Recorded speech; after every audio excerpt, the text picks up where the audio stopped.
We choose to go to the moon in this decade and do the other things, not because they are easy, but because they are hard. Godspeed, John Glenn. Roger, 0G, and I feel fine. Getting my feet out. Okay, I'm out. Really looks funny out there. See my glove out there, Jim. Jimmy Moore, get back in. Okay. Good morning, Gordo. Yes, how are you? How does it feel for the United States to be the new record holder? At last, huh? By cooperating together in these new realms of infinity. We have a liftoff, 32 minutes past the hour. Liftoff on Apollo 11. Houston, Tranquility Base here. The Eagle has landed. Hello and welcome. This is Michael Annis, and you're listening to episode 65 of the Space Rocket History Podcast. And now, Gemini 6 and 7 with Wally Schirra, Tom Stafford, Frank Borman, and Jim Lovell. Rendezvous. The mostly successful missions of Gemini 4 and 5 set Project Gemini firmly on the path to reaching its major objectives. Gemini 4 and 5 helped set aside fears that astronauts might not be able to survive long periods of weightlessness in space, and they held out the promise that rendezvous could soon be achieved. Now NASA turned to plans for the rendezvous and docking missions of Gemini 6 and for the final long-duration flight of Gemini 7. Both of these flights were scheduled before the end of 1965. The goal of 5 manned flights in a single year seemed phenomenal compared with the experience of Project Mercury. But Gemini 4 and 5 had proved to be pillars of confidence and a solid base from which to build. Let's begin this episode back in November of 1964, about halfway through the 11 months of training for the first manned Gemini flight. It was then that Deke Slayton confidently told Wally Schirra that the Gemini 3 backup crew would pilot the first rendezvous mission, Gemini 6. The following February, Schirra let newsmen in on the secret that he and Thomas Stafford would be the first Americans to rendezvous and dock in space. 2 months later, when the official crew announcement was made, NASA Public Affairs Officer Paul Haney joked, quote, "The purpose of this news conference is to reveal one of the best-kept secrets in NASA history, the identification of the prime crew on Gemini Titan 6. End quote. Gus Grissom and John Young received the backup assignments, reversing the crew roles for Gemini 3 and Gemini 6. You can probably recall Wally Schirra was an old-timer in NASA's manned spaceflight program. He was one of the original Mercury 7 astronauts selected 5 years earlier. He had already spent 9 hours in space in 1962 as the astronaut of Mercury Atlas 8, also known as Sigma 7, which was the longest orbital flight yet achieved for the U.S. at that time. For more information on Wally, listen to episodes 16, 17, and 35. Thomas Stafford was born September 17, 1930, in Weatherford, Oklahoma, where he graduated from Weatherford High School in 1948. In 1952, he graduated with honors from the U.S. Naval Academy in Annapolis, Maryland, and he was commissioned a second lieutenant in the United States Air Force. He received his pilot's wings at Connally Air Force Base, Waco, Texas, in September of 1953. He completed advanced interceptor training and was assigned to the 54th Fighter Interceptor Squadron at Ellsworth Air Force Base, Rapid City, South Dakota. In December 1955, he was assigned to the 496th Fighter Interceptor Squadron, Hahn Air Base, Germany, where he performed the duties of pilot, flight leader, and flight test maintenance officer, flying F-86Ds. He was an instructor in flight test training and specialized academic subjects, establishing basic textbooks and directing the writing of flight test manuals for use by the staff and students. He is the co-author of the Pilot's Handbook for Performance Flight Testing and the Aerodynamics Handbook for Performance Flight Testing. Stafford was selected among the second group of NASA astronauts in September of 1962. Stafford was originally scheduled to fly with veteran astronaut Alan Shepard on the first manned Gemini mission, Gemini 3. But when Shepard was removed from the flight rotation due to an inner ear problem, Stafford was reassigned to backup pilot for Gemini 3. Now let's move on to flight scheduling. For quite some time, NASA had been wrestling with the order of flights. Which mission was to carry out what major program objective?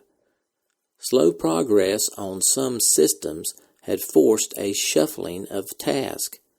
A prime example was the problem-filled route of the Agena target vehicle to the launch pad, which affected schedules for both rendezvous and long-duration missions. When Charles Matthews took over the Gemini program, the Agena target vehicle was in serious trouble. Thus, flight schedules were changed to fly an Agena mission before the Gemini endurance test. Then, if a problem occurred, there would be time to work on the vehicle before the next rendezvous flight. Although Gemini Agena target vehicle 5001 had been shipped to Cape Kennedy in May of 1965, it was a test vehicle only, not qualified for flight. In August, NASA officially assigned Gemini Agena Test Vehicle 5002 to the first rendezvous mission. It was of better production quality than 5001, but NASA officials still doubted that its main engine could be trusted for docked maneuvers with a manned spacecraft. The Gemini Program Office firmly opposed firing the big engine. Now this was an old argument. Wally Schirra in particular chafed at the limitation of not being able to fire the large engine. He put a lot of time and effort trying to remove that limitation, but in the end he was not able to do that. Schirra was then willing to settle for a chance to try out the Agena's smaller secondary engines, and for a while Schirra thought he had won his point. However, there was no reference to using the secondary engines in the final flight plan either, so Wally did not get his way.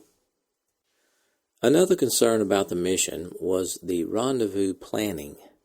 At this time, rendezvous techniques remained largely in the realm of theory.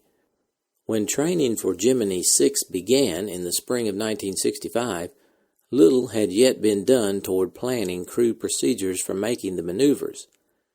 Dean Grimm of the Manned Space Center's Flight Control Support Division joined forces with astronaut Edwin Buzz Aldrin, who had studied the pilot's role in rendezvous for his doctoral dissertation at the Massachusetts Institute of Technology. Back in 1963 and 64, Aldrin worked hard at selling the project office and flight operations on a concentric rendezvous. The target would be launched in a circular orbit 298 kilometers high. The spacecraft in a lower elliptical orbit. Since the spacecraft was closer to Earth, it took less time to circle the globe and could then catch up for a rendezvous. Aldrin and Grimm worked out the trajectories and maneuvers that would allow the spacecraft to intercept the target. A 2-week review in April of 1965 convinced Grimm and Aldrin that MSC's plans for active human role in rendezvous were in poor shape. Most work seemed to stress a closed-loop concept that relied more on machines than on men. Radar and computer would make rendezvous nearly automatic. Of course, if either failed, so did the mission. Aldrin and Grimm believed the pilots should have an option if the equipment malfunctioned. Grimm went to St. Louis and persuaded McDonald to rig a device that could simulate trajectories, orbital insertion, and spacecraft target rendezvous. A computer allowed flight profiles to be set up that varied the series of maneuvers leading to target interception. Astronauts learned what to do if any piece of equipment failed, and they profited from merely going through the motions as they tried to decide which procedure was useful and valid. For example, Schirra and Stafford rejected an early concept for doing rendezvous with the spacecraft inverted. An inverted spacecraft meant the astronaut's head would be down toward the Earth. They both disliked this method because they felt they lost their sense of direction. Overall, the prime crew participated in 50 complete rendezvous simulations. As Schirra and Stafford trained on the simulator, they took notes and discussed with Aldrin and the others the best procedures to use. These were then incorporated into the charts that would be carried in flight. Aside from the concerted efforts to qualify the Agena and to pull together rendezvous plans, Gemini 6 preparations were fairly routine. Measures taken to shorten the launch intervals between Gemini flights were surprisingly successful, and the October 25th launch date was not hard to meet. In April of 1965, Gemini Launch Vehicle 6 became the first Gemini launch vehicle to be erected in the new west cell of the vertical test facility at Martin, Baltimore. Tests on GLV-5 were still in progress on the old stand, now called the East Cell. GLV-6 reached the Cape early in August and went into storage until Gemini 5 was launched. Spacecraft 6 arrived in Florida about the same time, but it did not go into storage. Instead, it was hoisted atop a timber tower for electronic compatibility test with the Agena 5002, because the target vehicle's command and communication systems had just undergone major modifications. These tests were originally intended as a one-time exercise for the first Agena, but they became a major part of the pre-launch checkout for all Gemini Agena missions. When the tests were completed, the Test Operations Group was confident that the Agena 5002 would respond reliably to all spacecraft and ground control commands. Gemini 6 was the last of the program's battery-powered spacecraft without fuel cells. Relying on batteries only limited the flight to 2 days at most. In fact, Schirra thought the power would be pretty thin for even this amount of time. When the mission directive neared its final version by the end of September, it provided that the mission could be cut to 1 day if all objectives were completed. The crew, in other words, could come home as soon as they completed rendezvous and docking with the Agena. Everything else was secondary, even experiments. And there were only 7 experiments. 2 depended upon rendezvous with the Agena, 1 was medical, 3 were photographic, and 1 was passive. Schirra was quoted as saying, "On my mission, we couldn't afford to play with experiments. Rendezvous was significant enough." End quote. The scheduled launch date for Gemini 6 and Atlas Agena 6 was October 25, 1965. The Atlas Agena would be launched first, and a little while later the Gemini 6 would be launched and begin its chase of the Agena target vehicle. The planned mission duration was 46 hours 47 minutes for a total of 29 orbits. Gemini 6 was to land in the western Atlantic Ocean south of Bermuda. The mission was to include 4 dockings with the Agena target vehicle. The first docking was scheduled for T plus 5 hours and 45 minutes.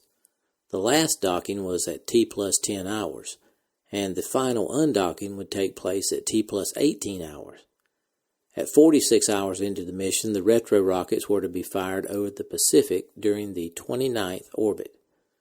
Original mission plans also included the first live television coverage of the recovery of a U.S. spacecraft at sea from the recovery ship, the U.S. aircraft carrier WASP. The WASP was fitted with ground station equipment to relay live television via the Intelsat-1 satellite also known as early bird. On launch day, October 25th, at Pad 14, a team from General Dynamics Corporation conducted the countdown of the Atlas launch vehicle capped by the slender Agena vehicle.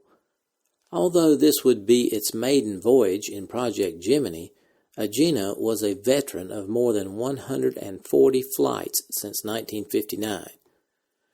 The countdown, presided over by NASA Mission Director William Snyder, proceeded simultaneously for the Atlas Agena and Gemini 6. The Gemini 6 was scheduled to launch 90 minutes after the Agena. At 15 minutes before the Atlas Agena was to leave its moorings, Schirra and Stafford climbed into the spacecraft and settled into their couches. Here's some countdown audio coverage. Here we are for the coverage of America's 10th manned space flight, and undoubtedly the most difficult and significant space flight by any nation since Russia's Yuri Gagarin orbited the Earth in 1961. For today, the United States is to attempt rendezvous and docking, the meeting of two spacecrafts out in space, a vital maneuver if we are to go to the moon, a vital test of the program for all future space flight.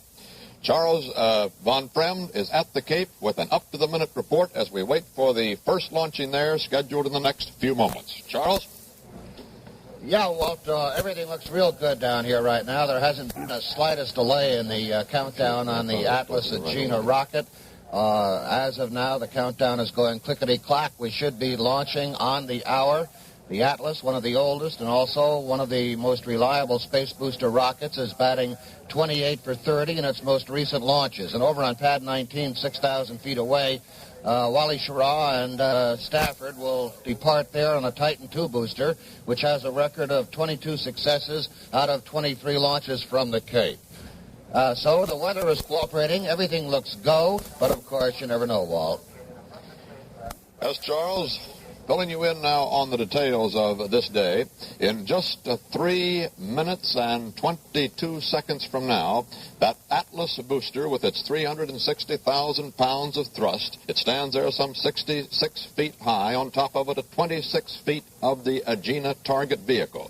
It's 26 feet long, 5 feet in diameter, and that vehicle will go up into orbit very shortly. In 3 minutes from now, the countdown is at T-minus 258.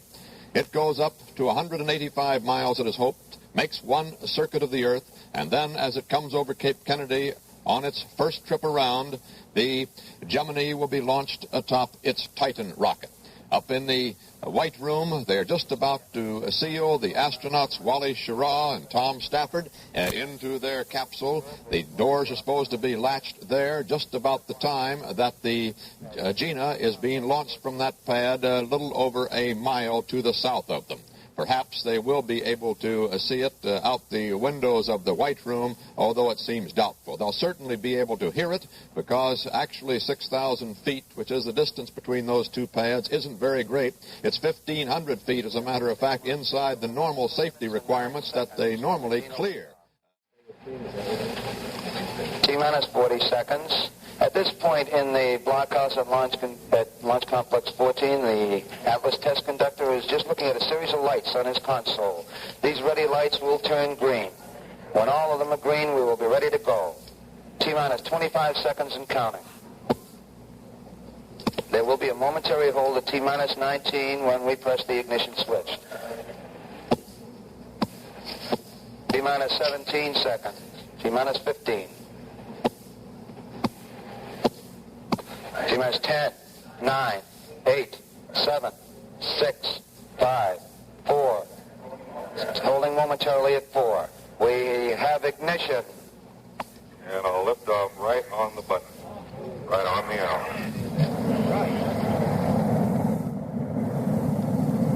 There again goes that fiery plume of the Atlas. We haven't seen such a spectacular takeoff in the manned space program since Atlas boosted the Mercury astronauts aloft. Now Atlas, the workhorse of the missile fleet, putting that Agena up into orbit, and it looks like a perfect flight. So far, the takeoff has been perfect. This has to be a perfect one.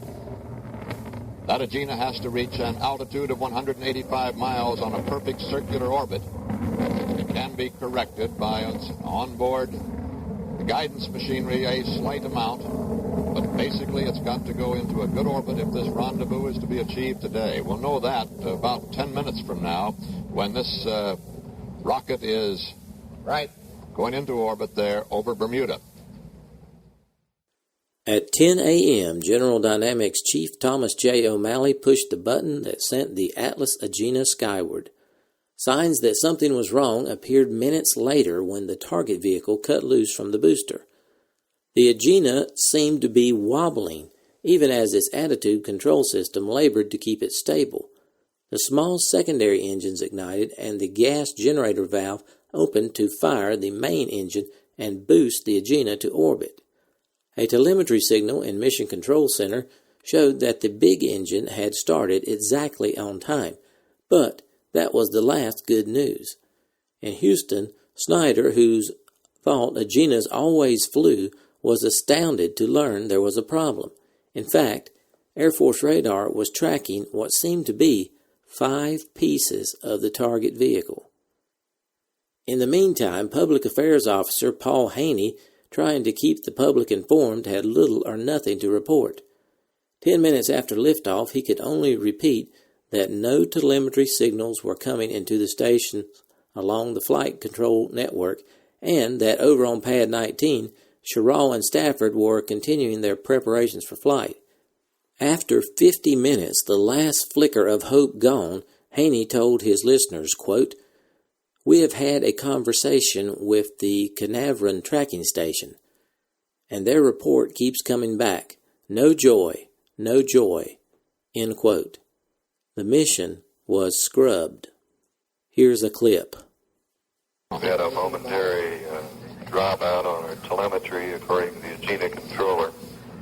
He says he cannot confirm the start of the PPS of the primary propulsion system burn at this point. We'll watch. That's not necessarily fatal. We'll watch some other aspects here before we can give you additional information on the Agena burn. If all telemetry is out from the Agena, it would mean that this mission is scrubbed before the Gemini ever gets off the ground. They have to have the telemetry reports from the Agena. That is the only source they have for adequate information from the Agena. It can be tracked by ground-based radar, of course, but that would not be adequate for this flight. This is a critical moment at Houston as they wait to see if that telemetry can be restored to the Agena. There are so many ifs in this program. Any one of the ifs could throw it off. But one of the major ifs is if the Agena gets into its proper orbit, or an orbit that can be corrected by its onboard propulsion system, then Gemini will go. But if Agena is not placed in its proper orbit, the Gemini spacecraft with the 2 astronauts aboard waiting at Cape Kennedy will wait. It will not go. And if the mission has to be scrubbed entirely, the Gemini, of course, will not be launched at all. In that case, here's more from Paul Haney, apparently. Primary transmitter from the Agena, the primary telemetry transmitter, right at about the point when the primary propulsion system in the Agena should have come on. We saw the chamber pressure rise in the Agena, and then we experienced this dropout of telemetry. So we're 8 minutes and 40 seconds into the flight. This is Gemini Control Houston. Carnarvon should have acquired the spacecraft at 51 minutes and 7 seconds after the hour. We've had a running conversation with them over the last 2 minutes, and their report keeps coming back. No joy, no joy. The mission has been scrubbed. We have scrubbed the mission for the day. Because Carnarvon is not acquired, we can assume the Agena vehicle went into the Atlantic some 5,500 miles short of the desired velocity. Actually, only 6 minutes after launch, a sense of failure was spreading among those closely connected with the Agena target vehicle's development. Jeremy Hammock, who kept tabs on the Agena for the Gemini Project Office, was in the Pad 14 blockhouse listening to the flight controller's comments. He was soon convinced that there was deep trouble. The Air Force officer in charge of Atlas Agena launches, Colonel Allen, thought the Agena had probably exploded. The two men headed for the Lockheed hangar, where others also gathered for the wake. Hasty study of partial telemetry data threw little light on the cause of the disaster, but newsmen were clamoring for a press conference. NASA and Air Force officials told the reporters that they did not know exactly what had caused the failure, but that 10 days might be enough time to decide what to do to keep it from happening again. The gloom and doom that descended upon Gemini was quickly pierced by a ray of hope. While the futile countdown for the Gemini 6 launch was still underway, Frank Borman rushed from the outside viewing stand to the Cape Kennedy Launch Control Center to find out what had happened. He found himself standing with Gemini 7 crewmate Jim Lovell near two McDonnell officials, Spacecraft Chief Walter Burke and his deputy John Yardley. The astronauts heard Burke ask Yardley, "Why couldn't we just launch a Gemini as the target vehicle instead of an Agena?" Borman listened with growing excitement as the McDonnell idea gelled. What he heard made sense. Burke and Yardley found NASA Manned Spaceflight Chief George Mueller and Gemini manager Charles Matthews and tried out their idea on them. Neither NASA official gave it much of a chance. The two McDonnell engineers left the building to see if they could sell their concept elsewhere. Burke's brainstorm was built on more than just a vaguely recalled Martin proposal. Shortening the launch interval to 2 months had proven that hardware could be put into the pipeline faster than in the past. But if Gemini 7 were to be the target for Gemini 6, the two vehicles would have to be launched less than 2 weeks apart. Mueller and Matthews simply refused to believe that it could be done. Burke and Yardley now recalled a proposal put forth back in August of 1965 for a rapid turnaround of the launch vehicle. The proposal was the result of collaboration between Martin Chief at Kennedy, Joseph Verlander, and Colonel John Albert, Chief Gemini Launch Vehicle Division. They proposed getting a fully checked Gemini Titan ready for launch and then parking it somewhere while a second launch vehicle was prepared for flight. One problem was how to move the first booster, since the engine contractor Aerojet General insisted that the vehicle had to remain upright once it had been erected and checked out. The answer to that was a Sikorsky S-64 Sky Crane, a helicopter powerful enough to lift and carry the upright Titan II. It was really quite a simple plan, though carrying it out might involve a lot of complexities. After a booster and spacecraft had been checked out in the usual manner, the spacecraft would be transferred to bonded storage and the launch vehicle would be hauled by helicopter to nearby Pad 20, which was not in use at that time. Then a second booster and payload would be readied on Pad 19 and launched. The stored and parked vehicles would be immediately returned to the pad and launched in 5 to 7 days. However, in August, no one was really interested in that plan. However, 2 months later, in the aftermath of an exploded Agena, the idea looked a little better, at least to Burke and Yardley, but they still failed to convince anyone that it would work. Instead, Cape leadership was working on the idea of moving the Gemini 7 spacecraft to the Gemini 6 launch vehicle that was ready to go, in hopes that the Gemini 7 could proceed with its long-duration mission in a timely manner before Gemini 6's next rendezvous attempt with Agena. But it was eventually determined that the Gemini 6 launch vehicle did not have enough power to lift the heavier Gemini 7 spacecraft into orbit, so that idea was scrubbed. Now the Cape leaders were forced to consider the Burke-Yardley suggestion that they had scorned before.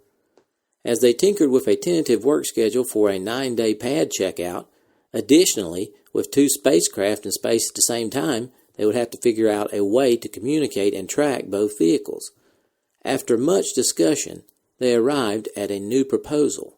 The new proposal would change the name of Gemini 6 to Gemini 6A to distinguish it from the originally planned mission whose objective had been to rendezvous with the Agena. Now Gemini 7 would be launched first before Gemini 6A, and it would be considered the target vehicle, effectively replacing the Agena. After Gemini 7 lifted off, flight control would be carried out in the normal manner while the pad was being prepared for the Gemini 6A launch. Once the flight controllers were sure the orbiting spacecraft was operating properly, Mission Control in Houston would concentrate on Gemini 6A, and the old Mercury tracking network would watch Gemini 7, record data, and send information by teletype to the Houston controllers. This mode would continue until the complicated rendezvous mission ended and 6A returned to Earth. Then Gemini 7 would become the focus of communications again. Flight Director Kraft was convinced that the operation could be carried out safely. He told his Mission Planning and Analysis Division to set up the flight plan so the second launch could take place as soon as the pad was ready.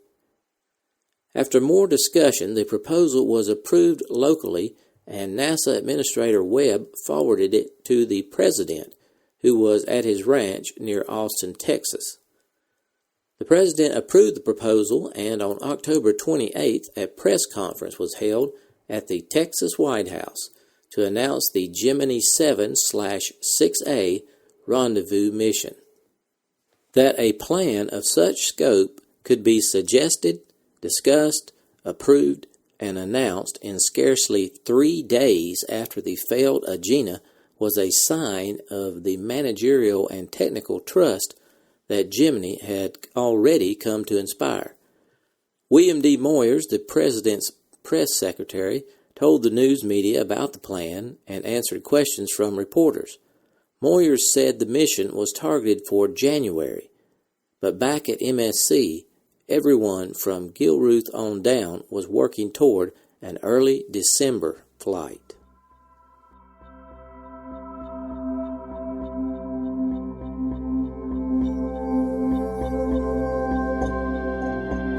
Thanks for listening to this archive episode of the Space Rocket History Podcast. If you are financially able, please support the podcast by going to the homepage, spacerockethistory.com, and clicking on the orange Donate button or the Patreon link. Thanks.